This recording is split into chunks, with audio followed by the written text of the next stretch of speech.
북한 최전방 소대장이 어느 날 밤 20년간 지켜온 철책을 직접 끊었습니다. 그것도 혼자가 아니라 자신의 소대원 11명 전원을 이끌고 군주림과 감시 속에서도 당의 충성을 다짐하던 군인이 왜 그 총을 내려놓았을까요? 과연 소대장의 마음을 바꾼 것은 무엇이었을까요? 지금부터 그 이야기를 들려드리겠습니다. 이 영상이 도움이 되셨다면 구독과 좋아요 부탁드립니다. 제가 태어난 곳은 함경북도 회령시에서도 한참 외곽으로 나가야 나오는 조그만 마을이었습니다. 마을 이름은 굳이 밝히지 않겠습니다만 두만강 물소리가 밤이면 창문 너머로 들려오던 곳이었어요.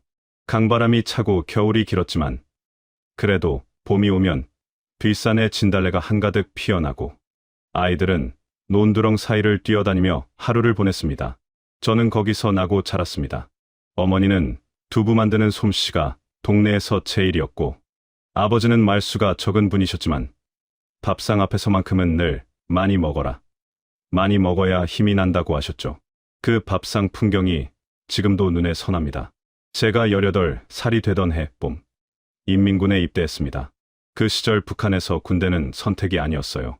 10살 때부터 소년단, 중학교 들어가면 청년동맹, 그리고 18이 되면 군대. 마치 계절이 바뀌듯 자연스럽게 흘러가는 수순이었습니다. 저는 딱히 두렵지도 않았어요. 오히려 어깨에 힘이 들어갔습니다. 군대 갔다 오면 진짜 어른이 된다고 동네 어른들이 말씀하셨거든요. 입대하는 날 아침, 어머니가 새벽같이 일어나 인조고기밥을 지어주셨어요.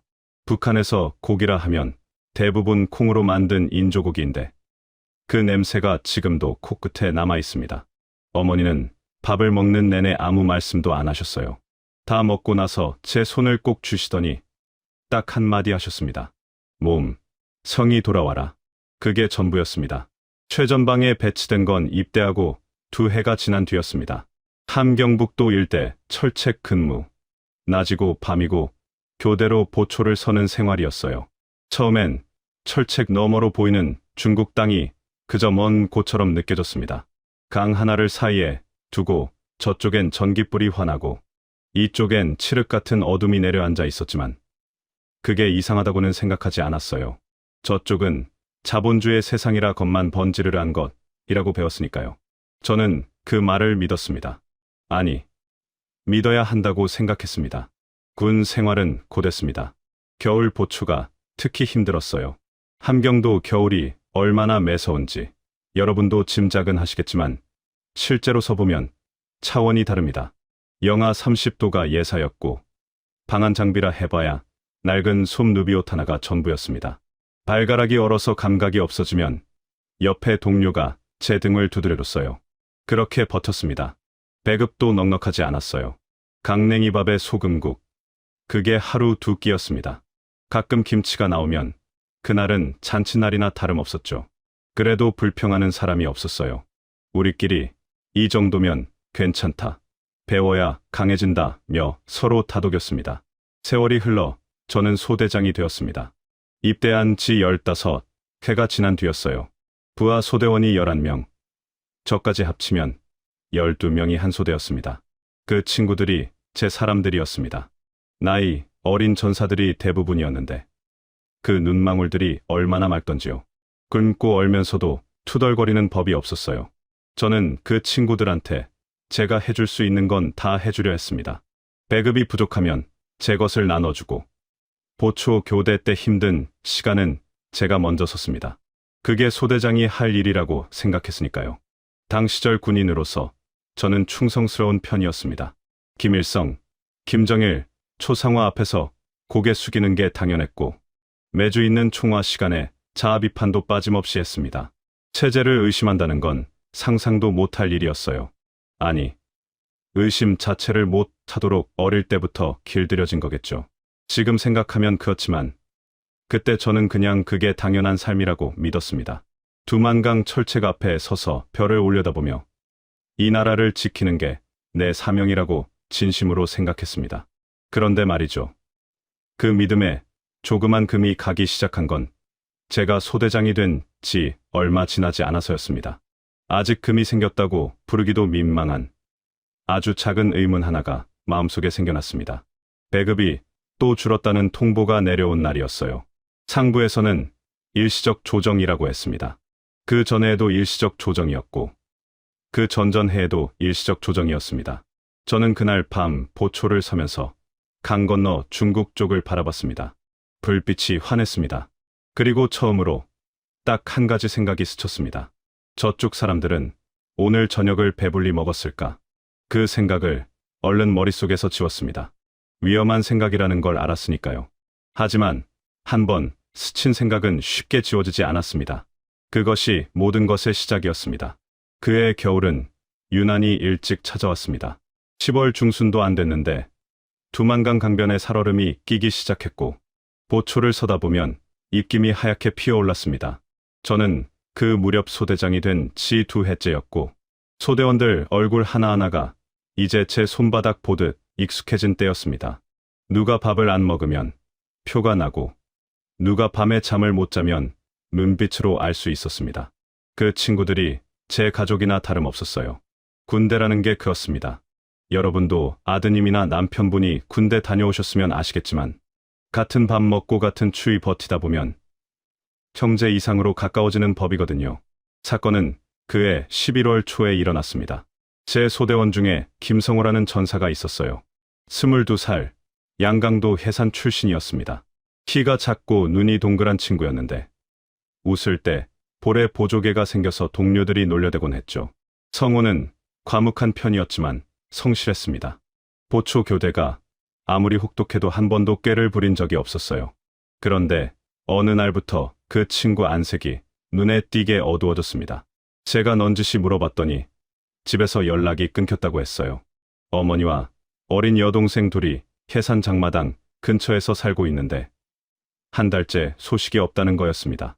장마당이라고 하면 여러분 잘 모르실 수도 있으니 말씀드리면, 쉽게 말해 우리나라 재래시장 같은 곳입니다. 나라에서 배급이 제대로 안 나오니까 사람들이 알아서 물건을 사고 파는 곳이에요. 공식적으로는 불법이었다가 나중에 반쯤 눈 감아주는 식으로 된 곳인데, 거기서 쌀이며 옥수수며 구에다가 먹지 않으면 살 수가 없는 형편이었거든요. 성우 어머니도 거기서 국수 팔아 두 딸을 먹이고 있었습니다. 그러다가 소식이 전해졌습니다.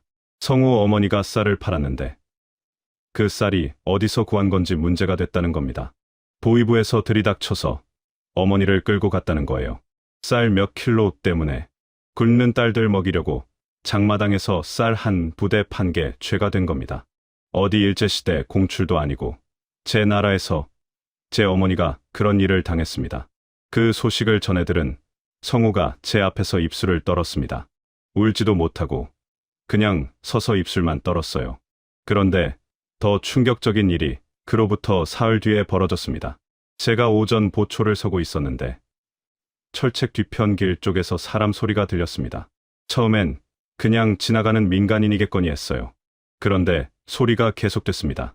짐승이 우는 것 같기도 하고 사람이 우는 것 같기도 한 소리였어요. 저는 경계를 유지하면서 소리 쪽을 살폈습니다. 철책 울타리 바깥 갈대밭 가장자리에 한 여자가 쪼그려 앉아 있었습니다. 머리가 허옇고 등이 굽은 노인네였어요. 나중에 알고 보니 성우 어머니였습니다. 수용소로 끌려가기 전에 아들한테 한 번만 보고 싶다며 마을에서 수십 리 길을 걸어온 거였어요. 성우가 여기 최전방에 근무한다는 걸 알고 혹시나 보일까 해서 철책 근처까지 온 겁니다. 물론 민간인이 철책 근처에 오면 안 됩니다.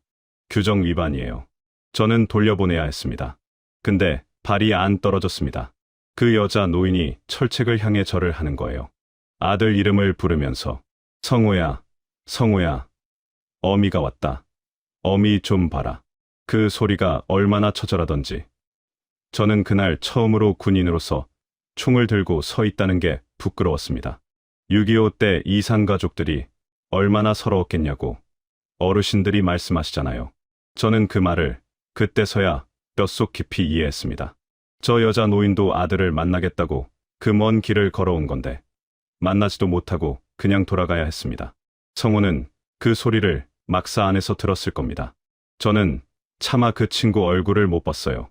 어머니는 결국 수용소로 끌려갔고 성우는 그 후로 눈빛이 달라졌습니다. 웃는 걸 본 적이 없어졌어요. 저는 그날 밤 잠을 못 잤습니다.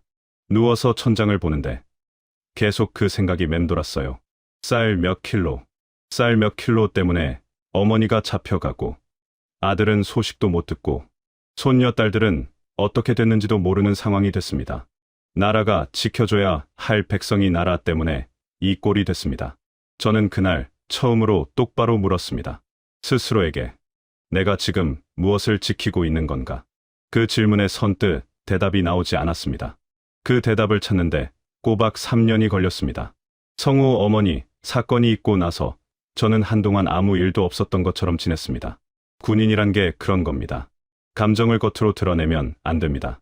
총화 시간에 자아 비판 하나 잘못했다가는 다음 날 보위부에 불려가는 세상이었으니까요. 저는 속으로는 흔들리면서 겉으로는 아무렇지 않은 척 소대를 이끌었습니다. 그게 제가 할 수 있는 전부였어요. 사람이 오래 그렇게 살다 보면 두 가지 중 하나가 됩니다. 아예 감각이 무뎌지거나 아니면 속에서 뭔가가 쌓이거나 저는 후자였습니다. 그 즈음부터 군 배급이 눈에 띄게 줄기 시작했습니다. 원래도 넉넉하지 않았는데 더 줄었어요. 상부에서 내려오는 말은 한결같았습니다. 혁명적 간고분투 정신으로 이겨내자. 간고분투라는 말이 뭐냐면 쉽게 말해 힘들어도 참고 버텨라는 뜻입니다. 배는 고픈데 참으라는 말을 그럴듯하게 포장한 거예요. 저는 그 말을 소대원들한테 전달해야 했습니다. 12명 얼굴을 보면서 그 얼굴들이 하나같이 핏기가 없었습니다. 뺨이 홀쭉해지고 눈이 퀭해졌어요. 할 수 없이 소대원들이 직접 먹을 걸 구하러 다녔습니다. 뒷산에 올라가 나무 뿌리를 캐거나 강변에서 풀을 뜯어다가 죽을 끓였어요. 운이 좋으면 근처 협동농장밭에서 옥수수 몇 개를 몰래 따오기도 했는데 그것도 들키면 큰일 나는 일이었습니다. 농장 작물에 손댔다가 처벌받은 사람이 한둘이 아니었거든요. 그래도 어떻게 합니까? 굶어 쓰러지면 보초를 설 수가 없는데 저는 모른 척했습니다. 소대장으로서 못 본 척해야 할 때가 있다는 걸 그때 배웠어요. 그러던 어느 여름날이었습니다. 아내가 면회를 왔습니다. 큰아들 손을 잡고 작은아들은 등에 업고 먼 길을 걸어왔더군요. 면회라 해봐야 변변한 면회실도 없고 부대 입구 앞 공터에서 잠깐 얼굴 보는 게 전부였습니다. 오랜만에 보는 아내의 얼굴이 많이 상해 있었어요. 살이 쑥 빠지고 눈 밑이 거뭇거뭇했습니다. 큰아들은 그 당시 6살이었는데 키에 비해 너무 말라 있었어요. 다리가 가느다란 게 한눈에 봐도 잘 못 먹은 티가 났습니다. 아내가 가방에서 뭔가를 꺼냈습니다. 보자기에 싼 강냉이죽이었어요. 아침에 일찍 쑤어서 보온을 유지하려고 수건으로 감싸 안고 왔다고 했습니다. 죽을 건네면서 아내가 웃었는데 그 웃음이 예전 같지 않았어요. 억지로 웃는다는 게 느껴졌습니다. 저는 그 죽을 받아들고 큰아들한테 먼저 먹이려 했어요. 그랬더니 아이가 고개를 저었습니다. 아버지, 드세요. 나 아침에 먹었어요. 6살짜리가 그런 말을 했습니다. 저는 순간 목이 꽉 막혔어요. 나중에 아내한테 몰래 물었습니다. 애들 요즘 밥은 먹고 있냐고. 아내가 잠깐 머뭇거리더니 괜찮다고 했습니다. 근데 그 괜찮다는 말이 괜찮게 들리지 않았어요. 세상 모든 어머니들이 자식 걱정시킬까봐 괜찮다 하는 거 다 아시잖아요. 저는 더 캐묻지 못했습니다. 캐물어봐야 제가 당장 뭘 해줄 수 있는 것도 없었으니까요. 면회 시간이 끝나고 아내가 돌아서는데 작은아들이 등에서 손을 뻗어 저한테 손을 흔들었습니다. 아직 말도 제대로 못하는 나이였는데 그 조그만 손이 허공에서 흔들렸습니다. 저는 그 자리에 서서 그 손을 바라보았습니다. 한참을. 그날 이후로 뭔가가 달라졌습니다. 전에는 막연하게 흔들리던 마음이 이제는 구체적으로 무너지기 시작했어요. 나는 지금 무엇을 위해 이 철책 앞에 서 있는가? 아이들이 굶는데 나는 여기서 간고분투를 외치고 있다. 아내가 살이 빠져 돌아오는데 나는 당의 충성을 다짐하고 있다. 그 모순이 더 이상 모른 척하기가 어려워졌습니다. 예전에는 믿음이 현실을 덮었는데 이제는 현실이 믿음을 찢기 시작했습니다. 소대원들도 마찬가지였습니다. 다들 내색은 안 했지만 눈빛이 변해가고 있었어요. 밤에 불침번 서다가 강 건너를 멍하니 바라보는 친구들이 늘었습니다. 저는 그게 무슨 뜻인지 알면서도 모른 척했어요. 소대장으로서 못 들은 척해야 할 것들이 있었으니까요. 그런데 한편으로는 저도 그 친구들이랑 같은 방향을 바라보고 있었습니다. 강 건너를, 불빛이 환한 저쪽을, 이대로는 살 수 없다는 말을 아무도 입 밖에 내지 않았지만 그 말이 우리 사이를 조용히 떠돌고 있었습니다. 봄이 다시 왔습니다. 진달래가 피었습니다. 그런데 그해 봄은 이상하게도 아름답지가 않았습니다. 그해 가을이었습니다. 낙엽이 지기 시작하던 어느 저녁, 보초 교대를 마치고 막사로 돌아오는 길에 소대원 중 하나가 제 옆으로 바짝 붙어 걸었습니다. 박성진이라는 친구였어요. 28살. 제 소대에서 나이가 제일 많은 축에 속하는 친구였습니다. 청진 출신이고 고향에 아내와 딸이 있었어요. 평소에 말이 없고 묵묵한 친구였는데 그날은 뭔가 결심한 사람 특유의 눈빛이었습니다. 저는 직감적으로 느꼈습니다. 이 친구가 뭔가 꺼내려 한다는 걸. 성진이가 주변을 한번 훑어보더니 아주 낮은 목소리로 말했습니다. 소대장 동지, 저 드릴 말씀이 있습니다. 저는 걸음을 늦추지 않고 그냥 걸으면서 들었습니다. 막사 안에서는 절대 그런 말을 나눠서는 안 됐어요. 벽에 귀가 있는 세상이었으니까요. 성진이가 한 말은 짧았습니다. 저 혼자만 이런 생각하는 게 아닌 거 알고 있습니다. 그게 전부였어요. 저는 아무 대꾸도 하지 않았습니다. 그냥 걸었습니다. 그런데 걸으면서 속으로는 가슴이 쿵 내려앉았습니다. 이 친구도 같은 생각을 하고 있었구나. 나만이 아니었구나. 그로부터 일주일 뒤, 또 다른 소대원 둘이 비슷한 식으로 접근해 왔습니다. 한 명은 해산 출신 최영철, 또 한 명은 무산 출신 리동혁이었어요. 다들 방식은 달랐지만 전하는 내용은 같았습니다. 더 이상 이렇게는 못 살겠다는 것, 가족들이 걱정된다는 것, 그리고 길이 있다면 찾고 싶다는 것. 저는 그들 각각에게 아무 말도 하지 않았습니다. 아직은 때가 아니었어요. 서두르다가 한 명이라도 입을 잘못 놀리면 12명 전원이 끝장나는 일이었으니까요. 북한에서 탈북을 모의했다가 발각되면 본인은 물론 가족까지 수용소에 끌려갑니다. 3대가 처벌받는 연좌제가 있었어요. 저는 혼자서 한 달을 더 생각했습니다. 잠 못 자는 밤이 이어졌어요. 이불을 뒤집어쓰고 천장을 보면서 수십 가지 경우의 수를 따졌습니다. 들키면 어떻게 되나? 강을 건너다 총에 맞으면 어떻게 되나? 아이들이 다치면 어떻게 되나? 두렵지 않다면 거짓말입니다. 솔직히 말하면 무서웠습니다. 태어나서 그렇게 무서웠던 적이 없었어요. 그런데 한편으로는 이런 생각도 들었습니다. 이대로 있어도 서서히 죽는 건 마찬가지다. 굶어 죽거나 추위에 죽거나 아니면 억울하게 끌려가거나 어차피 죽을 거라면 살아보려다 죽는 게 낫지 않겠냐고. 결심이 선 건 아내한테서 편지가 온 날이었습니다. 군인 편지 검열이 있어서 속마음을 그대로 쓸 수가 없으니까 아내는 돌려서 썼어요. 작은 애가 요즘 밥을 잘 안 먹습니다. 큰 애도 학교를 며칠 빠졌고요. 어서 건강히 돌아오세요. 그 짧은 문장들 사이에 무슨 말이 숨어 있는지 저는 단번에 읽었습니다. 아이들이 아프다는 거, 제대로 못 먹고 있다는 거. 저는 그 편지를 접어서 가슴 주머니에 넣고 그날 밤 소대원들을 한 명 한 명 따로 불렀습니다. 11명 모두 같은 마음이었습니다. 한 명도 빠짐없이. 저는 그 순간을 지금도 잊지 못합니다. 어두운 막사 뒤편에서 그 친구들 눈빛을 하나하나 확인하는데 무서움과 결의가 뒤섞인 그 눈빛들이 어찌나 선명하던지요. 아무도 소리 내어 말하지 않았습니다.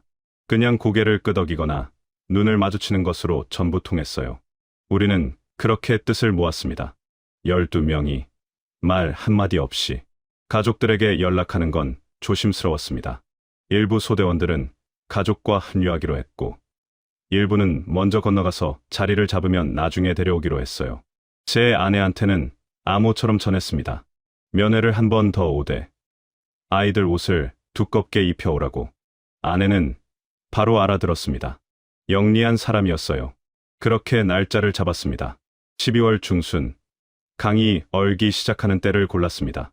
그 전날 밤, 저는 혼자 뒷산에 올라갔습니다. 어머니, 고향 방향을 바라보면서 한참을 서 있었어요. 어머니께는 끝내 말씀드리지 못했습니다. 말씀드렸다가는 못 가게 잡으실 것 같았고, 아시면 어머니도 위험해지셨으니까요. 그냥 속으로만 인사를 드렸습니다. 어머니, 불효자를 용서하십시오. 자식들 살리려고 갑니다. 살아서 꼭 좋은 세상에서 다시 뵙겠습니다. 눈물이 났습니다. 소리 없이 흘렀어요. 군인이 된 뒤로 처음 흘리는 눈물이었습니다. 이튿날 아침, 저는 아무 일도 없다는 듯 소대 점호를 했습니다. 11명 얼굴을 하나하나 부르며 확인했어요. 그 친구들도 평소처럼 이해하고 대답했습니다. 아무도 표시가 나지 않았어요. 그게 오히려 더 가슴이 뭉클했습니다. 이 친구들이 얼마나 단단한 사람들인가 싶어서요.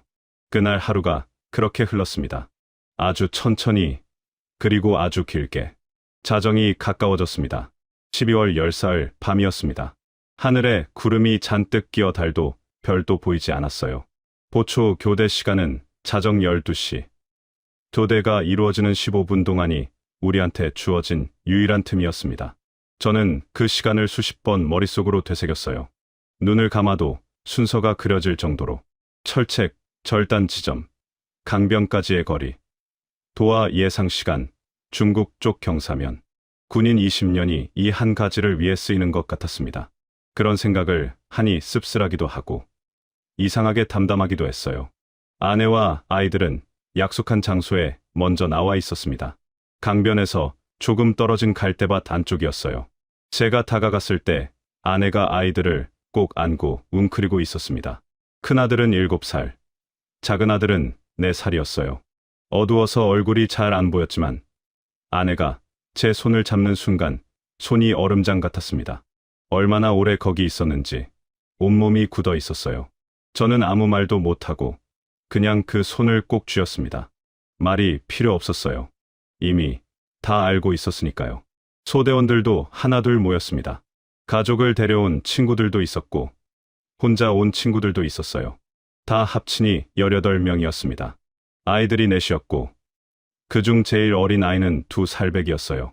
그 아이 어머니가 아이를 포대기로 꽁꽁 싸서 가슴에 안고 있었는데 아이가 칭얼거릴까봐 얼마나 애를 쓰던지요. 저는 그 2살배기 얼굴을 보면서 속으로 다짐했습니다. 이 아이만큼은 반드시 강을 건너게 해야 한다고. 철책 절단은 미리 준비해둔 대로 진행했습니다. 보초 교대 틈을 타서 공구로 철사를 끊었어요. 군인들이다 보니 손이 빨랐습니다. 3분도 안 걸렸어요. 틈을 벌리고 한 명씩 통과했습니다. 저는 제일 마지막에 나왔어요. 소대장이니까 마지막에 나와야 한다고 생각했습니다. 철책을 빠져나오는 순간 20년 동안 이 안에서 살았던 제가 지금 이 철책 바깥에 서 있다는 게 실감이 났습니다. 그 짧은 순간에 온갖 생각이 스쳐 지나갔어요. 어머니 얼굴, 고향 마을, 입대하던 날 아침. 그리고 저는 앞으로 걸었습니다. 강변까지는 약 200m였습니다. 갈대밭을 헤치며 걷는데 발밑에서 마른 갈대 부러지는 소리가 날 때마다 가슴이 철렁했습니다. 아이들한테는 절대 소리 내지 말라고 단단히 일렀어요. 큰아들이 제 손을 꼭 잡고 걸었는데 그 손이 떨렸습니다. 아이도 무서운 거 아는 거였어요. 저는 그 손을 더 꽉 쥐었습니다. 괜찮다. 아버지가 있다. 소리 없이 입으로만 말했습니다. 두만강은 12월이면 부분적으로 얼기 시작합니다. 강 중간중간에 얼음판이 있고 물이 흐는 곳은 발목에서 무릎 정도 깊이에요. 강폭이 넓지 않아서 건너는데 오래 걸리지는 않지만 한겨울 강물이 얼마나 차가운지는 직접 발을 담가봐야 합니다. 물에 발이 닿는 순간 숨이 턱 막혔어요. 칼로 베는 것 같았습니다. 살이 아니라 뼈가 시린 느낌이었어요. 그래도 걸었습니다. 멈출 수가 없었으니까요. 작은 아들은 제가 업었습니다. 아이를 등에 얹고 강을 건너는데 발밑이 미끄러운 데다 물살이 생각보다 셌어요. 한 번은 발을 헛디뎌서 무릎까지 물에 잠겼습니다. 순간 아이를 놓칠 뻔했어요. 그 찰나에 옆에 있던 성진이가 제 팔을 잡아줬습니다. 아무 말 없이 저는 몸을 세우고 다시 걸었습니다. 뒤를 돌아보니 17명이 줄지어 강을 건너고 있었어요. 아이를 아는 사람, 짐을 든 사람, 노인을 부축하는 사람. 그 행렬이 어둠 속에서 조용히 움직였습니다. 소리 하나 없이 강 중간쯤 왔을 때 저 멀리서 불빛이 움직였습니다. 순찰대 손전등이었어요. 저는 손을 들어 모두를 멈춰 세웠습니다. 아무도 움직이지 않았어요. 물속에 무릎까지 잠긴 채로 18명이 숨을 죽였습니다. 두 살배기가 칭얼거리려는 순간 그 어머니가 아이 얼굴을 가슴에 묻었어요. 저는 눈을 감고 속으로 빌었습니다. 하늘에 계신 아버지, 어머니, 이 아이들만은 살려주십시오. 불빛이 다른 방향으로 움직였습니다. 멀어졌어요. 저는 눈을 뜨고 다시 앞으로 걸었습니다. 중국 쪽 강변에 발을 디뎠을 때 아무도 말을 하지 않았습니다. 환호도 없었고 눈물도 없었어요. 다들 그냥 서서 숨을 골랐습니다. 젖은 옷에서 김이 피어올랐어요. 영하 20도가 넘는 날씨에 온몸이 물에 젖은 상태였으니 빨리 움직이지 않으면 그 자리에서 얼어버릴 수도 있었습니다. 저는 조용히 말했습니다. 걷자. 18명이 어둠 속으로 걸어 들어갔습니다. 북쪽 하늘은 칠흑 같았고 남쪽 하늘은 어렴풋이 밝았습니다. 살았다는 생각은 아직 들지 않았습니다. 진짜 두려움은 이제부터였으니까요. 중국 땅을 처음 밟은 날 밤. 우리는 산속을 5시간 넘게 걸었습니다. 방향은 미리 알아둔 대로였어요. 강에서 북쪽으로 올라가면 안 되고 동쪽 큰 길 쪽도 위험하고 산을 따라 서쪽으로 이동해야 한다고 브로커한테 들어 알고 있었습니다. 브로커라는 게 뭐냐면 쉽게 말해 탈북 경로를 안내해주는 사람인데 대가를 받고 숨어 지낼 장소를 연결해주는 역할을 합니다. 저는 군 생활을 하면서 몇 년에 걸쳐 조금씩 모아둔 돈을 탈북 직전에 브로커한테 넘겼어요. 그게 우리 18명의 목숨값이었습니다. 산을 내려오니 새벽 4시가 넘어 있었습니다. 아이들은 이미 기진맥진해서 엎이거나 안겨 있었고 어른들도 다리가 풀려 발걸음이 무거웠어요. 그때 어둠 속에서 손전등을 든 사람이 나타났습니다. 조선족 할아버지였어요. 이르는 좋게 넘어 보이는 분이셨는데 우리를 보더니 말없이 고개를 끄덕이고 앞장서서 걸었습니다. 그 뒷모습이 얼마나 든든하던지요. 우리는 그분을 따라 논길을 가로질러 작은 농가로 들어갔습니다. 그 집 창고였습니다. 볏짚, 더미와 농기구들 사이에 우리 18명이 들어갔어요. 비좁았지만 불평할 처지가 아니었습니다. 창고 한쪽에 낡은 담요 몇 장이 쌓여 있었는데 할아버지가 그걸 가져다 주셨어요. 말씀은 별로 없으셨지만 움직임에서 따뜻함이 느껴졌습니다. 같은 핏줄이라고, 멀리서 온 사람들이라고 그냥 지나치지 못하신 거였죠. 해방 전까지 우리 민족이 같은 땅에서 살았다는 게 그 순간만큼 실감난 적이 없었어요. 저는 그 할아버지 손을 잡고 머리를 숙였습니다. 말이 안 나왔어요. 그 창고에서 2달을 지냈습니다. 낮에는 절대로 밖에 나가면 안 됐어요. 중국 공안이 수시로 단속을 다녔거든요. 탈북자를 신고하면 포상금이 나온다는 말이 있어서 이웃 중에도 믿을 수 없는 사람들이 있었습니다. 우리는 낮 동안은 창고 안에서 조용히 지냈어요. 아이들이 제일 힘들었습니다. 뛰어놀고 싶은 나이에 하루 종일 조용히 있어야 하니까요. 큰아들이 한 번은 창고 문 틈으로 바깥을 내다보다가 제가 얼른 잡아당겼습니다. 아이가 눈을 동그랗게 뜨고 저를 봤어요. 아버지 왜 그러냐는 표정이었지만 저는 입에 손가락을 갖다 댔습니다. 쉿. 아이가 고개를 끄덕였어요. 7살짜리가 세상이 어떻게 돌아가는지 이미 알고 있었습니다. 식사는 하루 2번. 조선족 할머니가 가져다 주셨어요. 옥수수밥에 된장찌개 비슷한 거였는데 그게 얼마나 맛있던지요. 배가 고파서이기도 했지만 누군가가 차려준 밥을 먹는다는 것 자체가 오랜만이었습니다. 저는 밥그릇을 받아들 때마다 손이 떨렸어요. 고마움이 그냥 몸으로 나왔습니다. 할머니는 아이들한테는 꼭 계란 하나씩을 더 챙겨주셨어요. 아무 말씀 없이 그냥 슬며시 올려놓으시는 거였습니다. 저는 그 계란 하나가 100마디 말보다 무겁게 느껴졌습니다. 그런데 보름쯤 지났을 때 문제가 생겼습니다. 브로커가 연락을 끊은 겁니다. 다음 경로를 연결해 주기로 하고 돈을 받아갔는데 아무 소식이 없었어요. 열흘이 지나도 보름이 지나도 감감무소식이었습니다. 나중에 알고 보니 그 브로커가 돈만 받고 잠적한 거였어요. 우리가 맡긴 돈의 절반이 그렇게 사라졌습니다.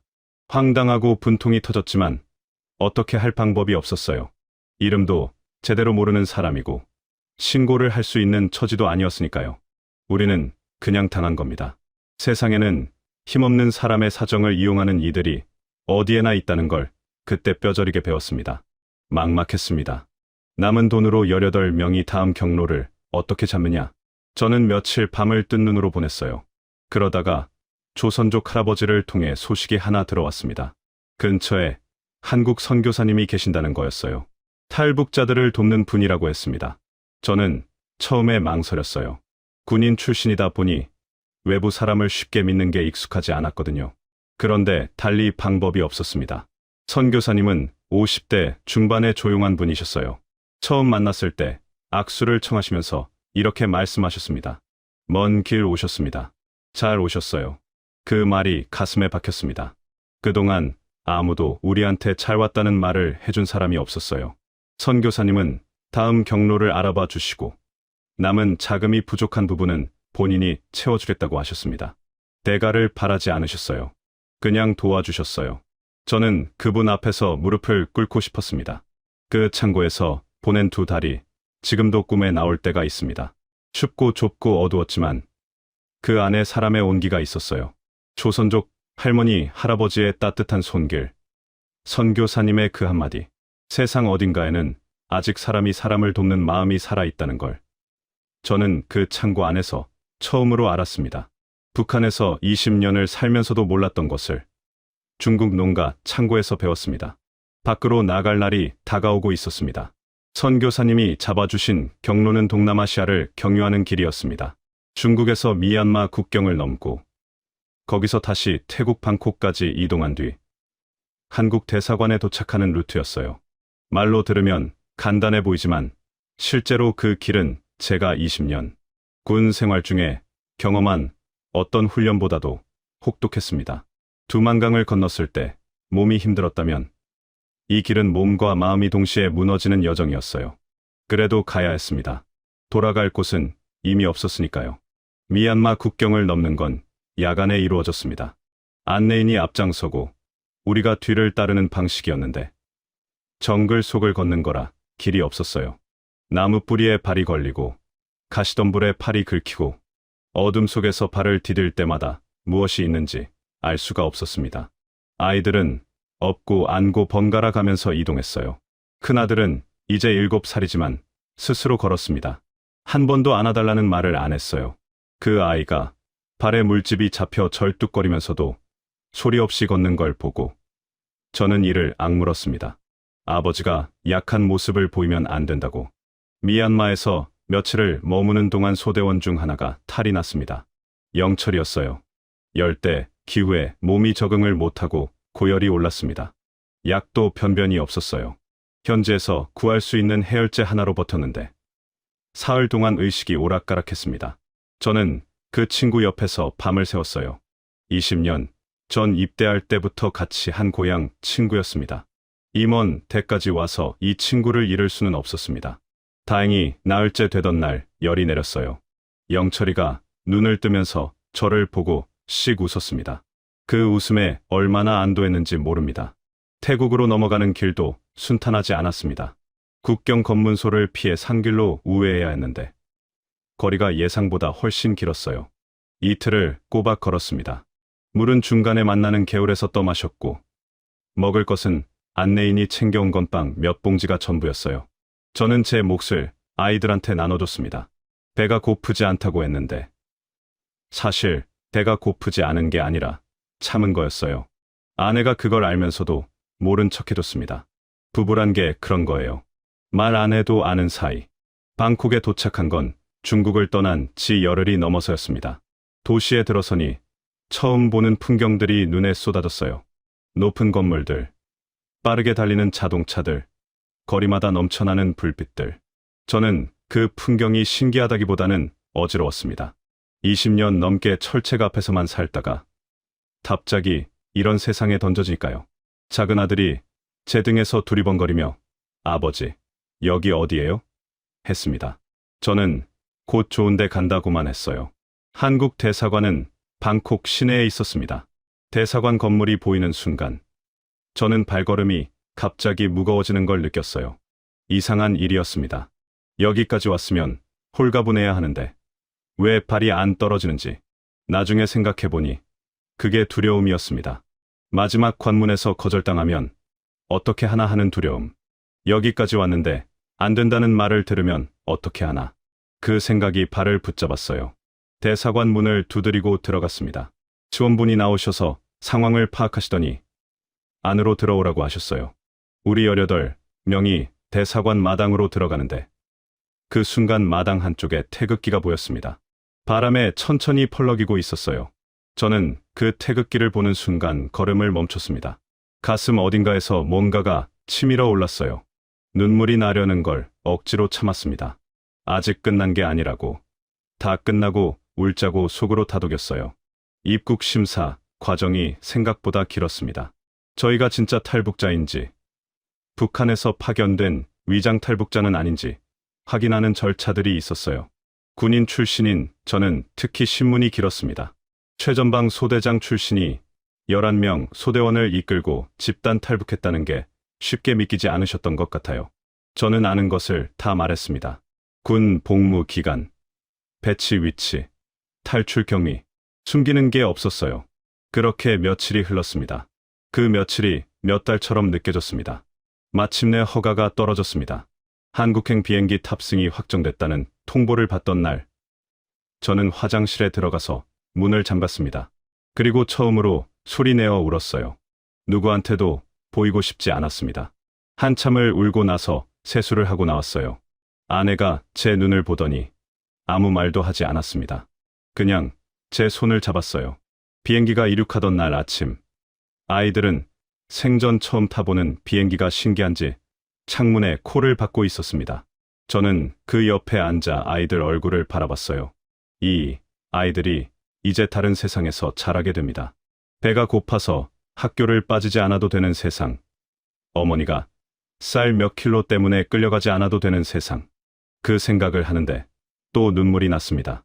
비행기 창밖으로 구름이 하얗게 펼쳐져 있었어요. 저는 그 구름을 바라보면서 속으로 말했습니다. 다 왔다. 이제 다 왔다. 인천공항이 가까워졌습니다. 인천공항에 내렸을 때가 2월 초였습니다. 비행기 문이 열리고 차가운 바깥 공기가 들어오는데 그 공기가 함경도 겨울바람이랑 비슷했어요. 차갑긴 한데 뭔가 달랐습니다. 뭐가 다른지 말로 표현하기가 어려운데 굳이 하자면 그 공기에 무게가 없었어요. 함경도 바람은 늘 뭔가를 짓누르는 것 같은 느낌이었거든요. 감시받는 느낌, 쫓기는 느낌. 그런데 인천공항에서 맞은 바람은 그냥 차가울 뿐이었습니다. 가볍고 자유로웠어요. 저는 그 바람을 한번 크게 들이마셨습니다. 폐 깊숙이. 공항 입국장을 나오는데 사람들이 많았습니다. 마중 나온 가족들, 여행 온 외국인들, 바쁘게 오가는 직원들. 다들 자기 할 일을 하면서 걸어 다녔어요. 누가 누구를 감시하는 것도 아니고 누가 누구한테 허락을 구하는 것도 아니었습니다. 그냥 자유롭게 걸어 다니는 사람들이었는데 그게 저한테는 충격이었어요. 북한에서는 사람들이 모이면 눈치를 봅니다. 누가 지켜보나, 누가 듣나.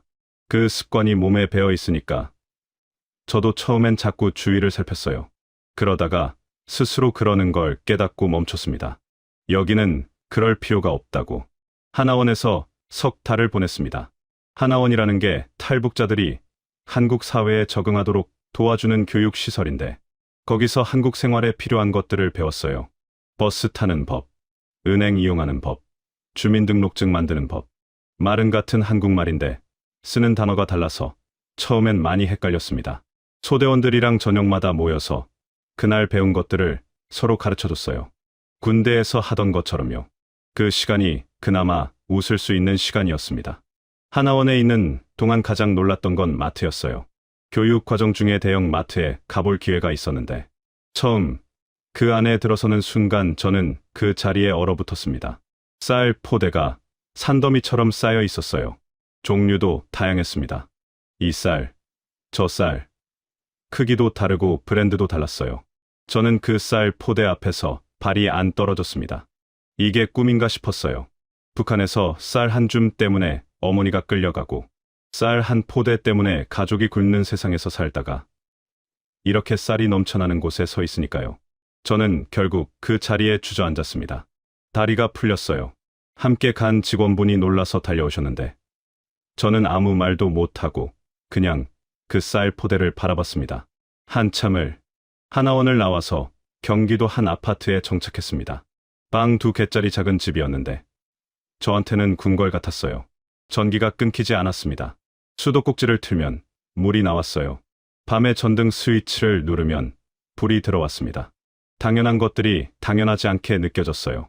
처음 며칠은 밤마다 전등을 켰다 껐다를 반복했습니다. 아이들도 마찬가지였어요.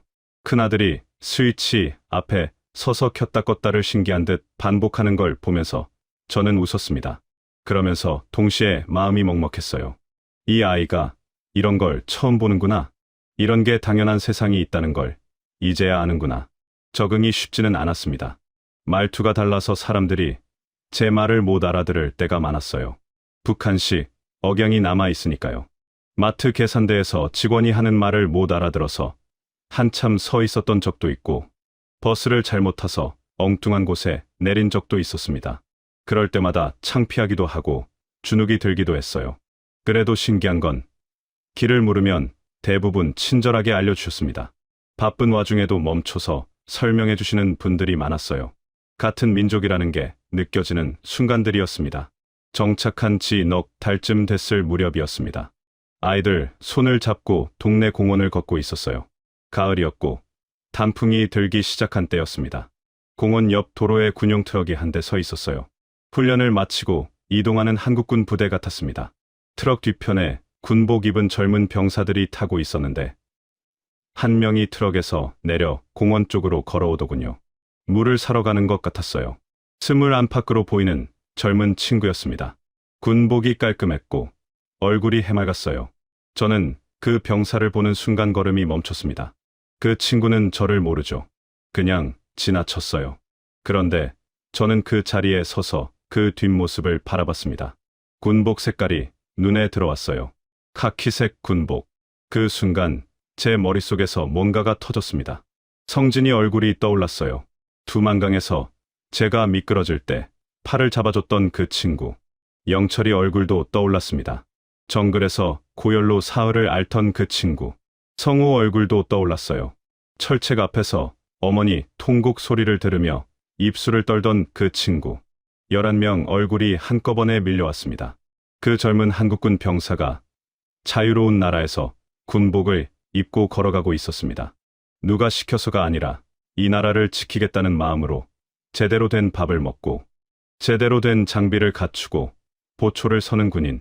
저는 그 모습에서 제 소대원들을 봤습니다. 굶으면서도 불평 없이 영하 30도 보초를 서던 그 친구들이 만약 이 나라에서 태어났다면 어땠을까? 그 생각이 드는 순간 눈물이 터졌습니다. 막으려 했는데 막을 수가 없었어요. 공원 한가운데서 그냥 울었습니다. 큰아들이 제 손을 잡아당겼어요. 아버지, 왜 울어요? 저는 대답을 못했습니다. 뭐라고 해야 할지 몰랐어요. 전우들이 생각나서 라고 말하기엔 그 아이가 이야기에 너무 많은 이야기가 담겨 있었으니까요. 저는 그냥 아이를 꼭 안았습니다. 작은 아들도 옆에서 제 다리를 안았어요.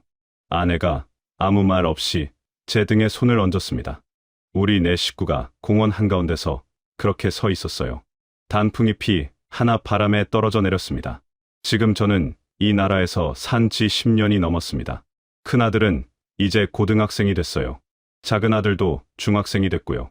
둘 다 여기서 나고 자란 아이들처럼 한국말을 합니다. 그 모습이 대견하면서도 가끔은 가슴 한쪽이 비어 있는 것 같아요. 북에 두고 온 어머니가 지금쯤 어떻게 계실지, 살아계신지, 아직 그 마을에 계신지 알 방법이 없습니다. 탈북한 뒤로 한 번도 소식을 듣지 못했어요. 꿈에서는 가끔 뵙습니다. 두부 만드시던 어머니, 밥상 앞에서 많이 먹으라 하시던 아버지. 꿈에서 깨고 나면 한동안 멍하니 앉아 있게 됩니다. 여러분, 저는 이 나라가 참 고맙습니다. 전기가 들어오고, 물이 나오고, 아이들이 배불리 먹을 수 있는 이 나라가. 그리고 한 가지 소원이 있습니다. 제 살아있는 동안 우리 아이들이 어른이 되기 전에 통일이 됐으면 합니다. 그래서 어머니 손을 한 번만 더 잡아보고 싶습니다. 고향 마을 뒷산에 피는 진달래를 한 번만 더 보고 싶습니다. 두만강 물소리를 무서움 없이 들을 수 있는 날이 오면 좋겠습니다. 그 날이 오면 저는 그 강변에 서서 소대원들 이름을 하나하나 불러보고 싶습니다. 성진아, 영철아, 성우야, 우리 잘 살고 있다고. 그게 제 전부입니다.